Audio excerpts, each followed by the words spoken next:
Rusia siap membantu Indonesia dalam hal apapun khususnya di bidang militer. Rusia siap membantu apa yang dibutuhkan oleh militer Indonesia. Siapa sih yang tidak kenal dengan negara Rusia? Admin hari ini membahas tentang hubungan negara Indonesia dan negara superpower Rusia. Rusia menginginkan Indonesia menjadi negara yang lebih kuat dalam hal militer. Negara Rusia adalah negara yang dikenal sebagai negara alutsista tempurnya yang mengerikan, karena memiliki hulu ledak nuklir terbanyak di dunia. Dan Rusia adalah negara pemasok senjata tempur ke berbagai negara, dan negara Rusia adalah salah satu negara musuh bebuyutan Amerika. Maka dari itu negara manapun yang dekat sama Rusia pasti akan diserang sanksi oleh Amerika. Paman Joe Biden mana nih? Diplomacy of using the power of our development aid. Setelah Indonesia memasuki reformasi, hubungan Rusia semakin menguat. Waktu itu Presiden Megawati Soekarnoputri yang membuat kedua negara akrab kembali. Terutama karena pembelian jet tempur Sukhoi Su-35 maksudnya Su-30 dan Su-27.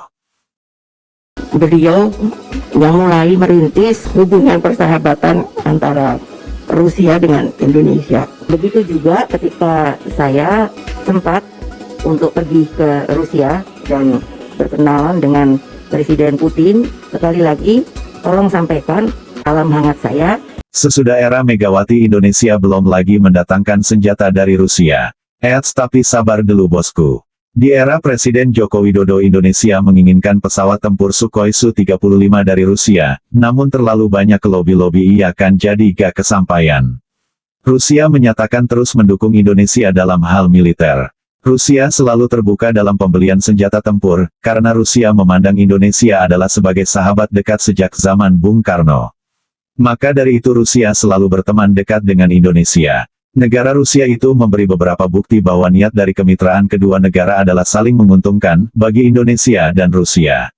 Apa saja itu? Berikut rangkuman beberapa upaya Rusia menjalin persahabatan dengan Indonesia masa kini. Rusia berminat membangun pembangkit listrik tenaga nuklir PLTN di Indonesia. Ketua Dewan Federasi Majelis Federal Rusia menyatakan Indonesia adalah mitra kunci Rusia di Asia Pasifik. Hingga kerjasama bidang energi harus ditingkatkan. Sementara ini, Rusia baru menanamkan dana untuk pengolahan bahan mineral. Wakil Perdana Menteri Rusia, para pengusaha di negaranya sangat tertarik menanamkan modal di banyak sektor usaha. Apalagi setelah Ursal, perusahaan smelter, sudah resmi berinvestasi senilai 3 miliar dolar Amerika Serikat di Kalimantan Barat. Rusia mengatakan, Rusia tidak pernah mengalami masalah serius ketika berbisnis di Indonesia. Sayangnya, pemerintahan Jokowi belum siap menerima teknologi senjata nuklir. Akan tetapi Jokowi masih belum siap untuk membuat semacam senjata nuklir, karena di wilayah Asia Tenggara adalah wilayah bebas nuklir.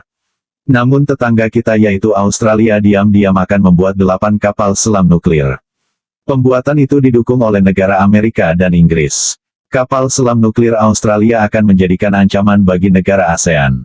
Melibatkan AS, Australia, dan Inggris. The first initiative under AUKUS is our shared ambition to support Australia acquiring nuclear-powered submarines for the Royal Australian Navy. Duta Besar Rusia untuk Indonesia, menyatakan sudah dihubungi perwakilan Indonesia soal meremajakan alat tempur TNI Angkatan Udara, yaitu jet tempur Sukhoi Su-35.